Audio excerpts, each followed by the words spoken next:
One thing to note about the cutting is which way to plant. So if I have this branch here and I cut from here, this will go in the soil. If I'm cut from here and I'm going to plant this bottom part, then this part will go in the soil. So you got to know which is bottom and which is top. Even though this is hanging down, I consider that's the top and that side is bottom. So once you have a cutting, get a permanent marker, draw an arrow where to plant. So here, this side will be going into the ground. If you plant it the wrong way up, you won't get any roots and you'll be wasting your time. After 3 to 4 days, as you can see here, it's dried off. You can see the white part.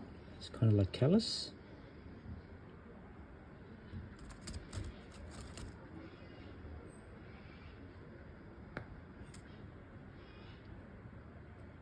So it doesn't look like it's wet and soft, then they're ready to be planted.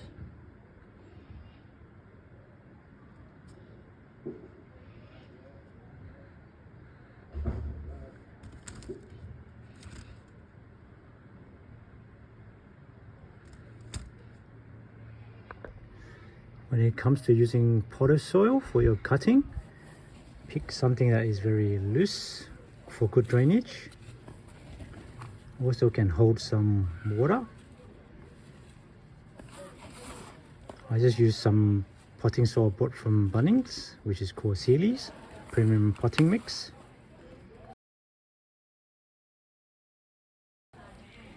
As you can see here, these are very loose and still moist, which is good for any plants.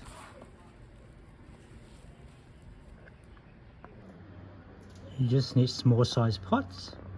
These ones I've been reusing from other plants that I bought from the nursery. You just want that it's big enough just to hold it, that it doesn't fall over. I just fill the soils up to about that much, and it's as simple as just pushing the cutting in. Just push until it doesn't fall over. Looks like steady, and just backfill it with soil. You just want it about a few centimeters.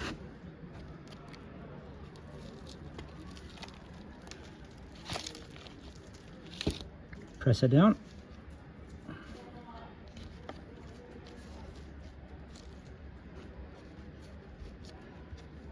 So it looks like it's going to hold its place. Yep. Press it down.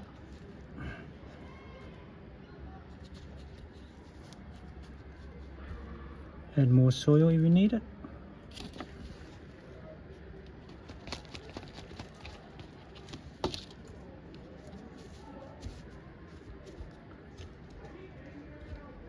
Yep, that looks good. What you don't want to do is fill the soil all the way to the top, because when it comes to watering, the water is going to overflow out.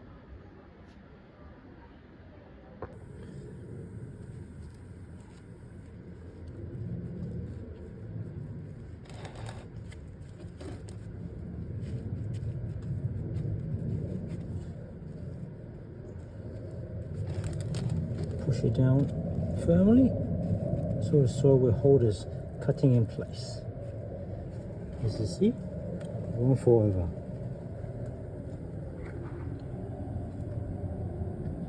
Okay, now I've got my 8 cuttings. It's time to water them. Now it's time to water them. Give them a good drink.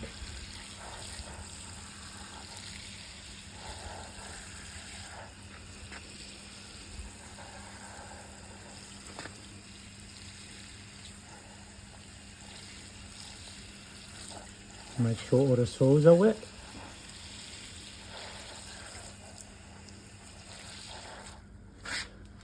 I like to put them in the trays so they're easy to transport. As you can see, there's 8 here, 4 per tray. Good size to handle. I can move them around easier. What I like to do is put them in the shed Keep them away from the sun because they're going to get dehydrated as they have no roots to absorb water yet. We're going to leave it somewhere out of the sun. You can put somewhere in the shade, in the garage, indoors. Check every few days if the soil is dried up, just water them. And after a few weeks, we'll get roots. Depend on the weather. If it's warm, they will root quicker. During winter, it may not root, it'll take a long time. But there's other ways around it. As long as you try to keep them warm, or using a heat mat, or keep them indoors, they will increase the chance of getting roots. So I'm just going to put them inside the shed. And since they're on the tray, I can just water them by just opening the doors of the shed, so I don't have to keep moving them around because you don't want them to fall out of the pots. Now they're inside the shed. Thanks to the tray, I can just water it, put it somewhere safe that people won't just walk in and walk over them. I'll put them near the door. Easy access to them. Easy to come and check, just open the door and water them. Alright, see you in a few days' time.